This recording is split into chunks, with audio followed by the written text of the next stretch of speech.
It's either the ants or the crocodiles. Commissioner, look! Look over there on the horizon. There are your ants. Look at them!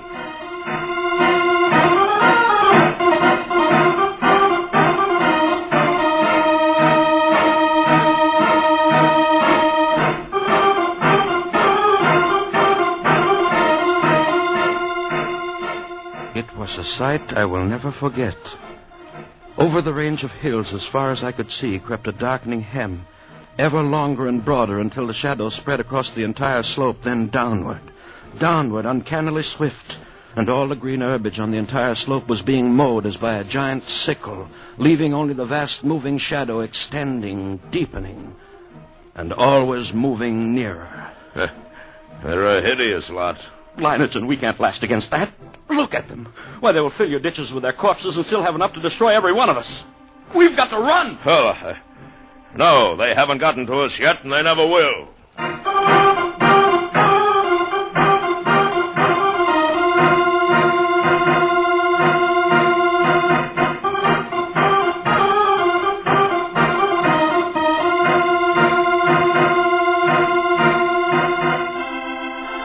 The hostile army was approaching in perfect formation. No human battalions, however well drilled, could ever hope to rival the precision of that advance. Along a front that moved forward as uniformly as a straight line, the ants drew nearer and nearer to the water ditch. As they approached, two outlying wings of the army detached themselves from the main body and started marching along the sides of the ditch, no doubt expecting at some point to find a crossing. And during this hour-long flanking movement, the main army remained still.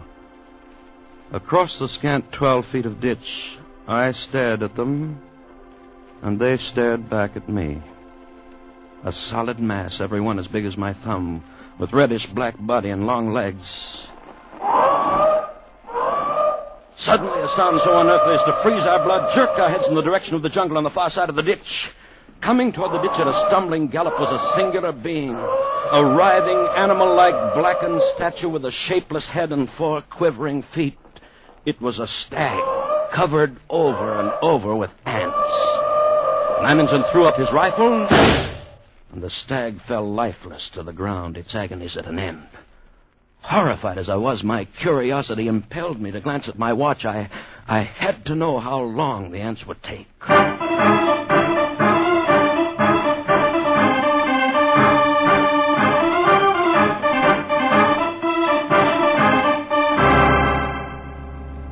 After 6 minutes, only the white, polished bones of the stag remained. Now I could see a change in Leiningen. Gone was the sporting zest of the novel contest. In its place was a cold, violent purpose. He had to beat the ants because now he knew how long it would take them once they got to us.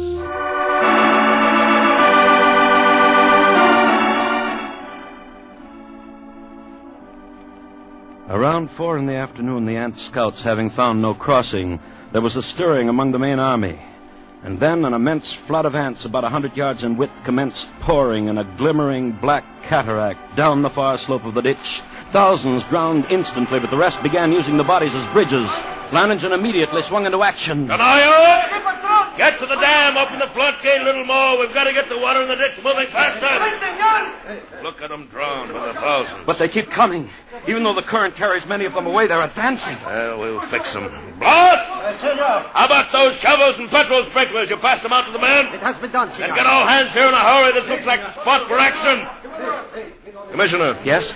Beginning to see what I was talking about? What do you mean? About intelligence being more than a match for anything it tackles. Take the ants. They've got no intelligence.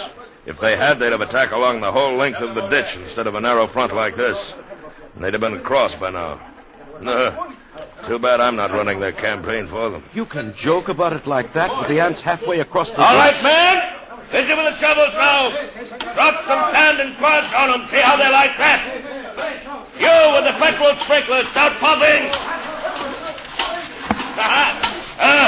They don't like it, Commissioner. They don't like it a bit. Look at them. Yes, but look at the ones on the far side of the ditch. Whole clumps of them rolling into the water. The rest are using them for bridges. Yes, smarter than I thought. They're widening their front, too. Some of them are getting across. Well, grab a shovel then, Commissioner. Make them grab. What's the matter? Into the petrol, idiots! Out your hands of the petrol! Don't stop now. The rest of you, grab them. Grab them. Keep at it. Keep at it. Don't stop now. The water's moving faster. I'll get the floodgates open. Yes, they can't hold their own against the current now. Look at them, Commissioner. The water's carrying them away. We beat them. We've won out.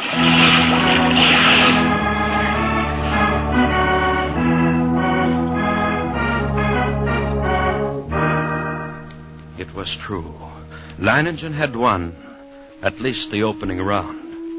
The floodgates were left open to forestall any night crossing, but when dawn came, the dark blanket was still there, motionless across the ditch. Then we noticed a feverish activity on the other side of the plantation. Here, a grove of tamarind trees lined the far end of the ditch, and every tree swarmed with the crawling insects. But instead of eating the leaves, they were merely gnawing through the stems so that a thick green shower fell steadily to the ground. Well, it looks as if it's feeding time for our friends, eh? Blouse, Senor. have all the petrol pumps brought here. Get everyone over here except the lookouts on the other side. And pass out the shovels. Si, senor.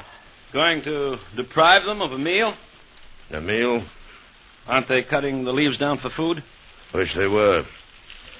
Looks like I underestimated them when I said they didn't have intelligence. What do you mean? I said if they wanted to get across, they'd have to have rafts. That's just what they've got. Those leaves are their rafts. Even as he spoke, the leaves went tumbling down the far bank by the thousands. The current drew them away from the bank, and each leaf carried several ants. Don't worry, as long as you keep spraying them and shoveling dirt on their rafts, they can't land. But there will be 2 men. It's true. Look, more leaves in the ditch all the time. Why, they'll have a solid carpet to walk across in a minute. Not so fast, Commissioner. I've still got a trick up my sleeve for them. The water! The ditch is drying up. Yes, of course it's drying up. That's the plan. Those are the orders I sent to the dam. Are you mad? As soon as it's empty, what's to prevent the ants? Look! The water's way down. It's almost dry. They'll be able to come across the bottom. They'll not make it. The man at the dam will have opened the gates by now. To flood the ants? Right. But what a chance to take. If anything should... Here it comes. Here comes the water. Now we'll give the crawlers in the ditch a good ride. Out into the river. There. Look at them go.